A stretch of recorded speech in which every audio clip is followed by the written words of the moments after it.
হাদিস শরীফ। রাসূল যাহা বলেছেন রাসূল নিজে করেছেন, সাহাবীরা করেছেন, রাসূল চোখে দেখেছেন, নিষেধ করেন না, তাহাই হাদিস। আখলিস দীনাকা ইয়াকফিকাল আমানুল কলিল। অর্থ, তোমার ঈমানকে খাঁটি করো, অল্প আমলই নাজাতের জন্য যথেষ্ট হইবে।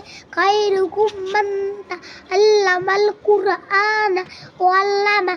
তোমাদের মধ্যে সর্বোত্তম ওই ব্যক্তি যে কোরআন মাজিদ শিক্ষা করে এবং শিক্ষা দেন। তলাবুল ইলমি ফারিদাতুন আলা কুল্লি মুসলিম। তিনি এলেন শিক্ষা করা প্রত্যেক মুসলমানের উপর ফরজ। আত-তুহুরু শাতরুল ঈমান। পবিত্রতা ঈমানের অঙ্গ। ইফতাহুল জান্নাতিস সালাহ।